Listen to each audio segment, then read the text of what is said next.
Jina langu naitwa Minika Hamisi Otieno. Mimi ni kamishna msaidizi katika tarafa ya Kikambala katika kaunti ndogo ya Kilifi South. Nina furaha sana siku ya leo kualika kwenye shughuli ambayo tutakuwa nayo pale Mtomodoni ya kusherehekea Madaraka Day ambayo iko katika kata ndogo ya Shimo la Tewa katika kata ya Mtwapa.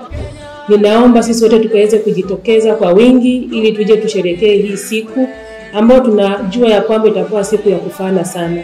Madaraka Day ni siku ambayo tunasherehekea mwaka ambao tuliweza kuwa na self rule ambao ni 1963 on 1st June.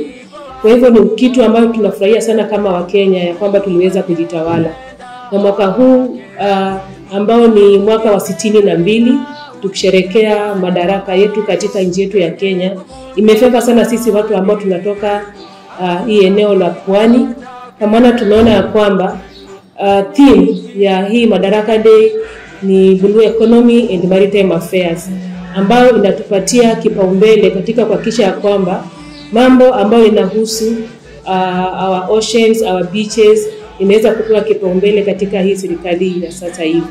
Kwa hivyo tunaomba sana sana wale watu ambao ni DMU na wale wote ambao wana deal na mambo ya marine na fisheries wakuje ili tuweze kusherehekea nao pamoja, tuweze kuonyesha Wakenya wengine katika sehemu zingine kwa nini tunataka blue economy na maritime tuweze kupewa advantage wakati tunaongelea mambo ya development katika nchi yetu.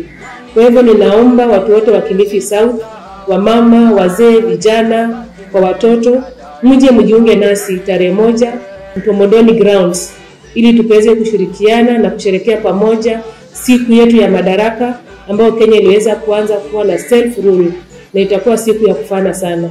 Asanteni sana na Mungu aweze kuwabariki. Tushangilie Kenya, taifa letu tukufu, Kenya tunayoipenda, Kenya nchi tunayoipenda.